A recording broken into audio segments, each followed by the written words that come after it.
31 अक्टूबर को दुनिया में हकीकी और तस्वराती तौर पर मौजूद मखलूकात का दिन मनाया जाता है। इब्तदाई तौर पर अमेरिका और यूरोप में मनाया जाने वाला हैलोवीन पाकिस्तान में भी मकबूलियत हासिल कर चुका है। भूत, रूह और दहशत का सबब बनने वाली मखलूकात की ज़मीन पर आमद और खौफ फैलाने का तस्वर इस दिन का खासा है। मानसरा की एक चिल्ड्रन अकेडमी के नन्हे मुन्ने तलबा व तालिबात ने चुड़ैल, भूत, अइदहा, भेड़िए, काली बिल्ली और ड्रैकुला के मलबूसात ज़ेब तन कर इस दिन को मनाया। This day is celebrated on 31st October all over the world. जब भी कोई भूत मर जाते हैं वो दूसरी दुनिया में चले जाते हैं। आज हम सब एक दूसरे को डरा रहे हैं तो हमें बहुत मज़ा आ रहा है। हम अपने सब क्लासेस को डेकोरेट करते हैं और हम सबको डराते हैं और हम बहुत एंजॉय करते हैं।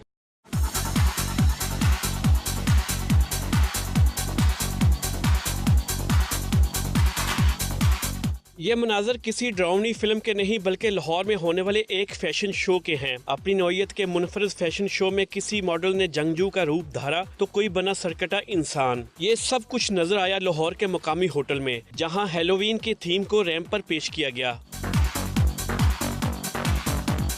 मुख्तलिफ बहरूप धाड़े मॉडल्स ने अपने फन को भरपूर अंदाज में पेश करते हुए खूब दाद समेटी।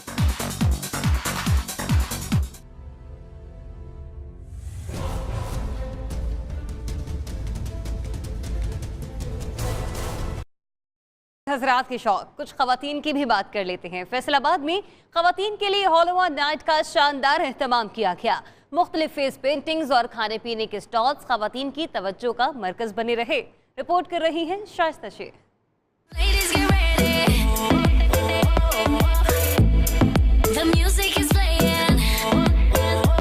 फैसलाबादी कुड़ियां एंजॉयमेंट का कोई भी मौका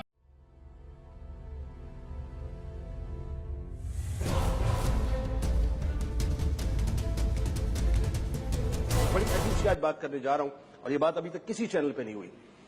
हम इतने मुनाफिक हो चुके हैं रवैयों में, इतने मुनाफिक हो चुके हैं मिन हैसुल कौम। माजरत के साथ मैं बड़ी हाथ जोड़ के अर्ज कर रहा हूं और अगर बुरा लगे तो मुझे कह दीजिएगा, लेकिन मेरा काम है सही बात कहना। हमने हैलोवीन डे मनाया, बबांगे दोहल मनाया।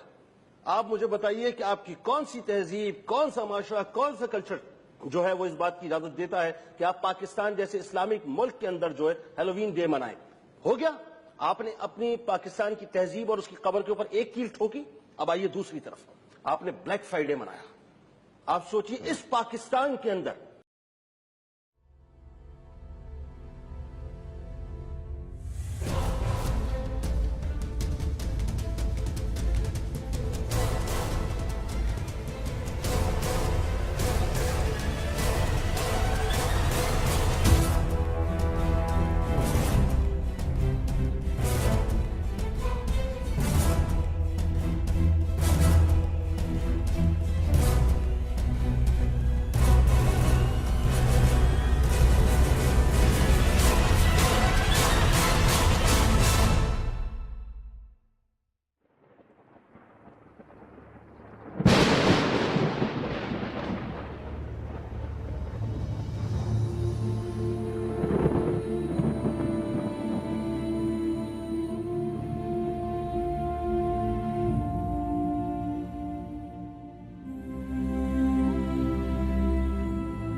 I only have one message to give you.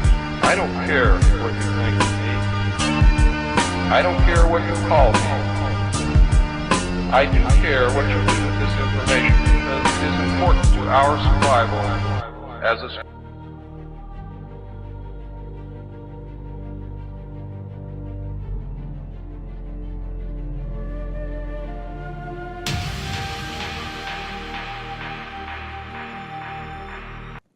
And lastly, we want to look at Halloween.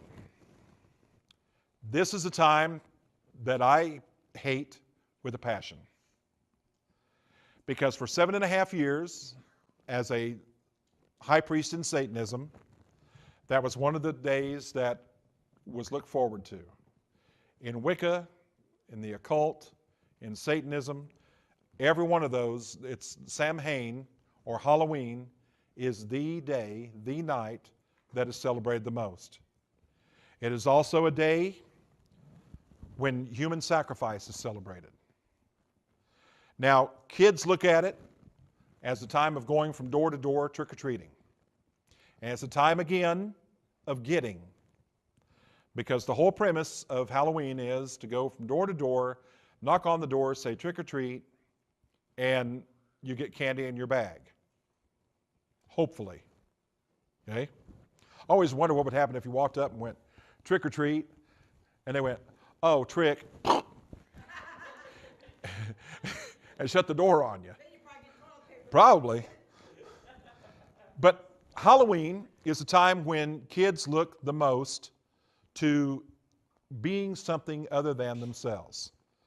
And it's also a time to dress up like ghouls and goblins, witches, your favorite superheroes. Some kids even dress up like Bible characters. And we put the jack-o'-lanterns out, the pumpkins out. We go get them out of the pumpkin patch.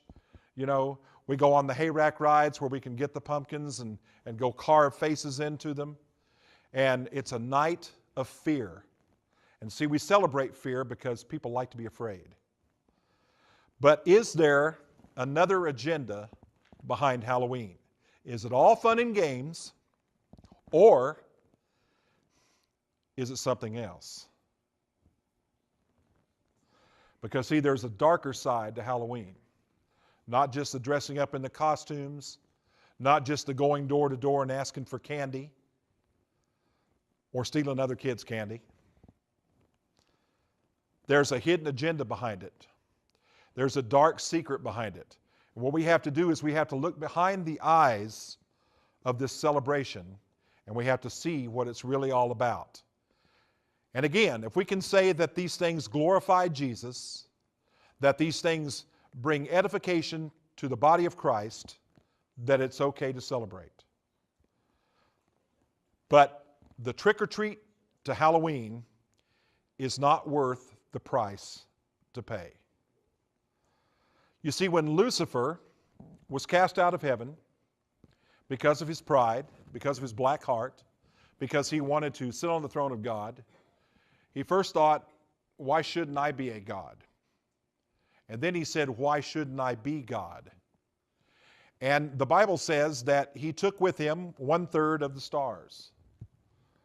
Now, that's the angels. We don't know how many angels there were in heaven, so we don't know how many that is. But we do know that these beings became fallen. They were fallen from grace. And they're not allowed back into heaven.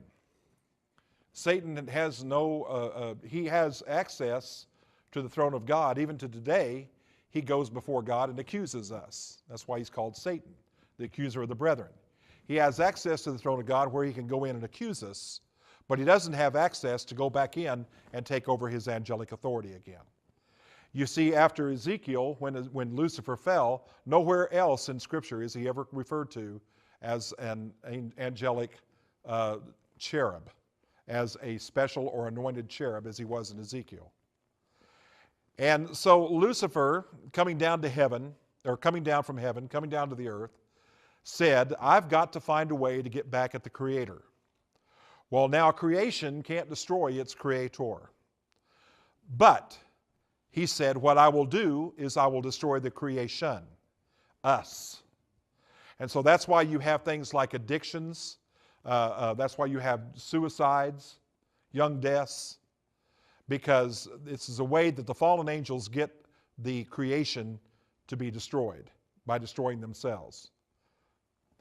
And he said, I will come down and I will find a way to make people worship me without knowing it. Because I can't just come out in the open and say, here I am, I'm the devil, worship me. But if he can disguise himself as other things and get that worship for himself, then he's achieved his plans. And he did it through a celebration called Halloween. It all goes back to the Celtic religion. It all goes back to Wales, Scotland, Ireland, over in those regions. And the Celts were a peculiar people. They were a very peculiar people because they worshiped many different gods and goddesses. And so we have to look at the origin by going back to the Celtic religion and their beliefs. And some of the beliefs were they believed in the power of magic. And they worshiped many different gods. And they believed in the spirits of the dead returning. And they were a fierce people who lived in fear of the reigning priests of that time called the druids. Now you have to understand something.